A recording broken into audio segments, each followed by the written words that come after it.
மதிப்பிற்குரிய அவைத் தலைவர் அவர்களே, மேதகு ஆளுநர் அவர்கள் உரைக்கு நன்றி தெரிவிக்கும் தீர்மானத்தை ஆதரித்து என்னுடைய கருத்துக்களை கூற விரும்புகிறேன்.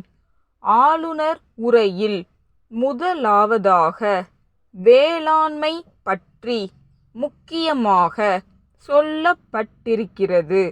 வேளாண்மை உற்பத்தியை பெருக்க வேண்டுமென்று சொல்வதோடு நின்று விடாமல் நாம் செயல்பட்டாக வேண்டும். அந்த வகையில் அரசாங்கம் பல காரியங்களை செய்ய வேண்டுமென்று நான் குறிப்பிட விரும்புகிறேன்.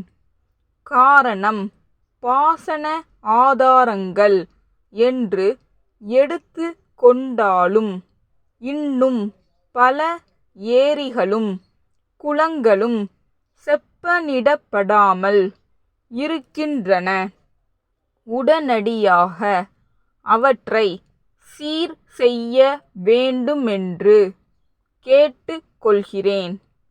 மின்சாரத்தை பற்றி அதிகம் சொல்ல வேண்டியதில்லை. இந்தியாவிலேயே நல்ல முறையில் செயல்பட்டிருப்பது நம் மாநில மின்சார வாரியம்தான்.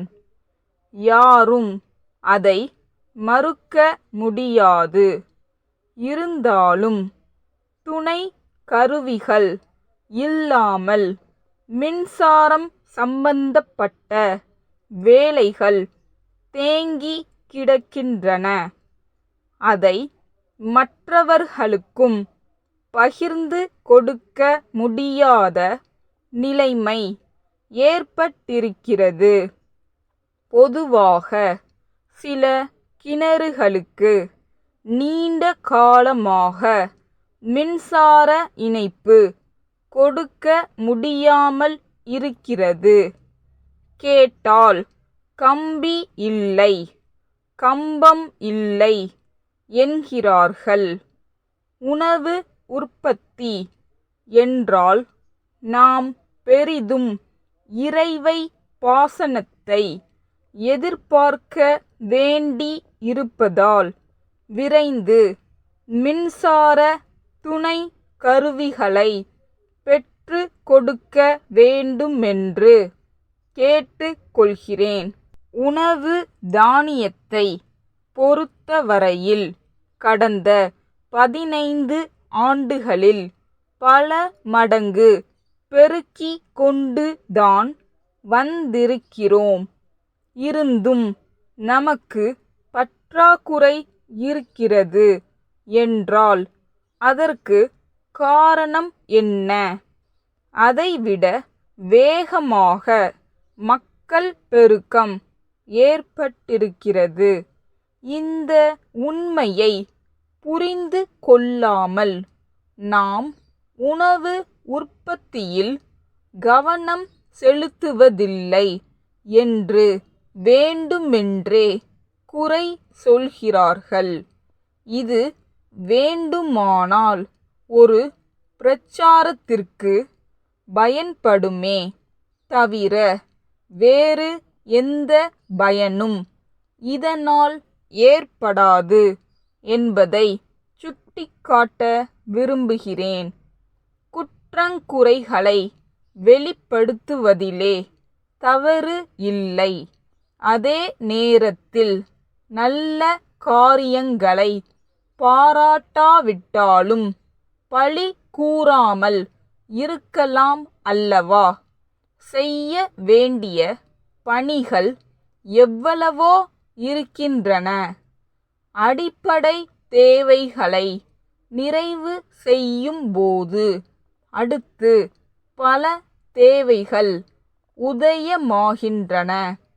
அவை வளர்ந்து வரும் ஒரு நாட்டின் முன்னேற்றத்தையும் நாகரிக வளர்ச்சியையும் காட்டும் கருவிகளே என்பதை கோடிட்டு காட்ட விரும்புகிறேன். சென்னை அம்பிகா இலக்கிய கழகத்தின் மேலாளர், மதுரை செந்தமிழ்ச்சோலை உரிமையாளருக்கு எழுதிய கடிதம். அன்புடையீர், வணக்கம். சங்க இலக்கியத்தில் ஆர்வம் கொண்ட பெரியோர்களின் ஒத்துழைப்பால் நாங்கள் பழைய நூல்களை சிறந்த முறையில் அச்சிட்டு மிக குறைந்த விலையில் விற்பனை செய்து வருகிறோம். எல்லோரும் எளிதில் புரிந்து கொள்ளும் வகையில் தெளிவான உரையும் சேர்க்கப்பட்டுள்ளது. பண்டைய தமிழர்களின் வாழ்க்கை முறைகளையும் பழக்க வழக்கங்களையும் நாகரீகங்களையும் எடுத்துக் காட்டும் கண்ணாடியாக அவை விளங்குகின்றன என்பதை அறிந்து ஏராளமான பாராட்டு கடிதங்கள் எங்களுக்கு வந்து கொண்டிருக்கின்றன. தமிழுக்கு தொண்டாற்றும் தாங்களும் எங்கள் பணிக்கு நல்லாதரவு அளிக்க வேண்டுமென்று கேட்டுக் கொள்கிறோம். நூல்களின் விலை பட்டியல் இத்துடன் இணைக்கப்பட்டுள்ளது. 50 பிரதிகள் வாங்கினால் விலையில் 10% தள்ளுபடி வழங்கப்படும். தங்கள் நம்பிக்கையுள்ள